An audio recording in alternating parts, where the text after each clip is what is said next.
return of the Snowball is not something I was expecting. This is the second segment of the ninth episode of the seventh season of Arthur, and I don't remember this episode from my childhood, but I do definitely remember the episode where DW lost the Snowball, and it's also been mentioned quite a lot since then.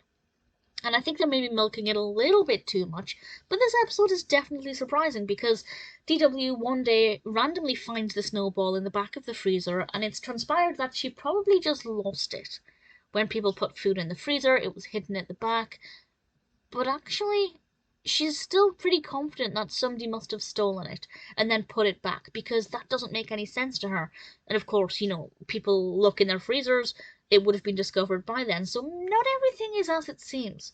And she asks the brain for some help trying to work out what could have happened, and eventually we do get some answers, and it still begs the question of what happened to the Snowball. And I kind of like the fact that this episode has maybe caused more questions than it has answers, but in a way that's really, really effective and very well done. And I don't want to say any more than that. I don't want to ruin it. It's definitely full of surprises.